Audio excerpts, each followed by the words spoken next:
안녕하세요. 식품제조 인사이드입니다. 이번 시간에는 지난 시간에 이어서 1차 공장을 들어갔을 때 특이학사항을 그러면 어떻게 넣으면 좋겠나, 그 부분에 대해서 설명을 드리도록 하겠습니다.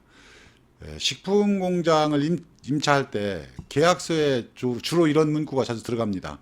계약 종료 시에 원상복귀한다. 뭐 이런 말들이 주로 들어가죠. 근데 이런 말들이 일반 사무실이면 큰 문제가 될 수 없습니다. 뭐 그냥 집게 가져가고 그러면 되는데, 그런데 식품 공장은 다르죠. 식품 공장은 이제 바닥을 깨서 뭐 트렌치를 만들고 배수관을 늘리고 벽을 뚫어서 덕트 설치하고 전기 뭐 증설 내지는 그 내선 변경하고 냉동 설비까지 증설하고 뭐 이런 것들이 많죠. 그래서 오늘은 그 식품 공장의 계약서에는 계약 종료 시 원상복구한다, 이렇게 하면 안 된다. 시설별로 설치 가능 여부와 퇴거 시 처리 기준을 정해야 됩니다. 복구시키는데 문구가 왜 위험한가 한번 보겠습니다. 식품 공장은 단순히 나갈 때 원상복구한다 라고만 적으면 서로가 나중에 해석이 달라질 수 있어요. 뭐 임대인은 바닥 트렌치도 메워달라고 하고 배수관도 철거하고 뭐 닥트 구멍도 막고 전기 증설도 단상했던 걸 삼상으로 증설해줬는데 더 유익하게 해줬는데 원래대로 단상으로 해달라고 하고, 이게 아닐 것 같아도 이런 경우가 빈번히 있습니다. 이 반대로 임차인은 이건 건물 가치가 오른 건물에 대한 뭐 유익한 비용을 들여서 유익하게 건물을 해줬는데 이게 왜 이걸 철거해달라고 하느냐, 이런 생각이 들 수도 있습니다. 그래서 이 차이 때문에 분쟁이 생기게 되죠.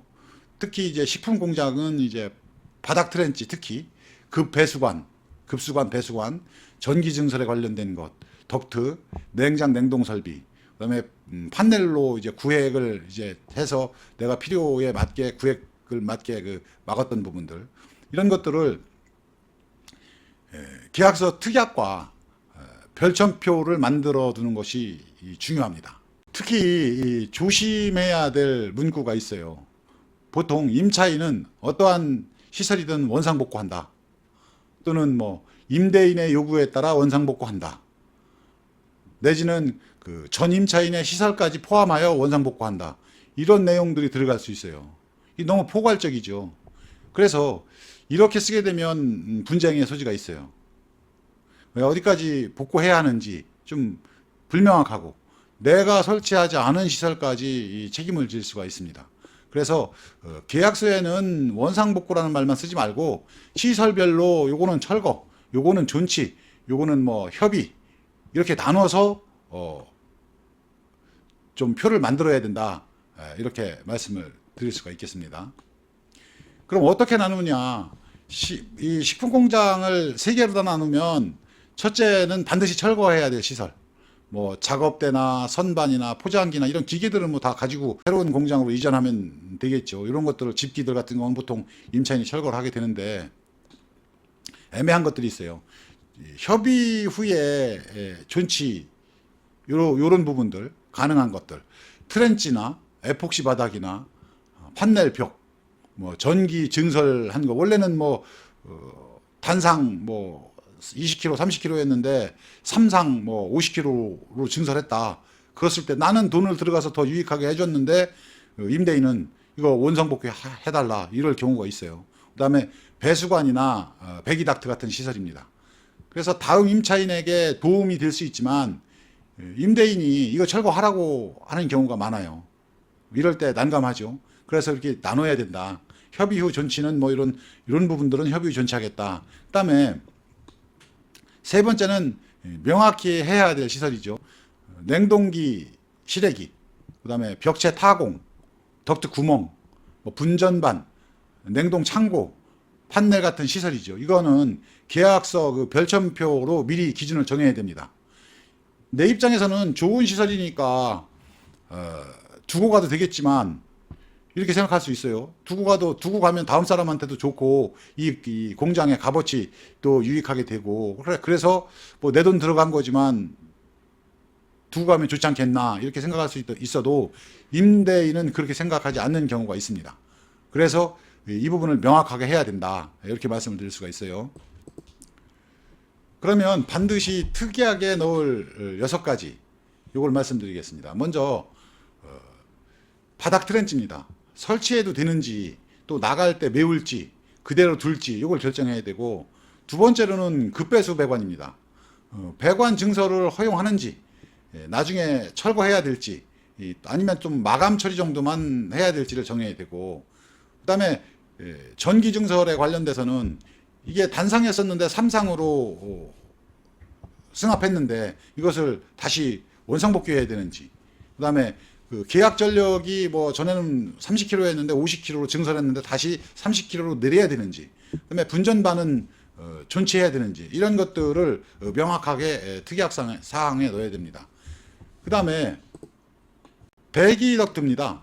이 벽체나 천장 타공을 허용하는지 여부, 또 나중에 어디까지 구멍은 어디까지 복구해 줘야 되는지, 어디까지 또 철거해 줘야 되는지 이런 기준을 명확하게 정해야 됩니다.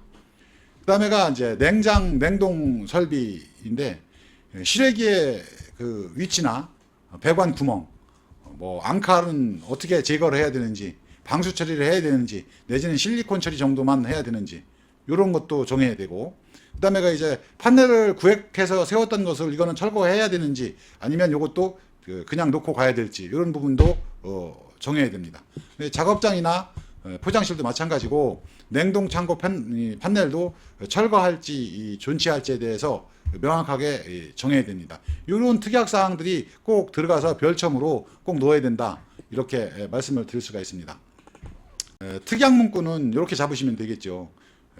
임차인의 원상복구 범위는 계약 체결 당시 목적물의 상태를 기준으로 한다. 임대인의 동의를 받아서 설치한 전기 증설, 급수시설 또는 배수시설, 트렌치, 바닥방수, 뭐 에폭시, 판넬 구획한 것들, 배기 닥트, 그다음에 냉장 냉동 설비 관련해서 계약 종료 시 임대인과 협의하여 존치할 수 있다고 적는 것이 좋겠죠.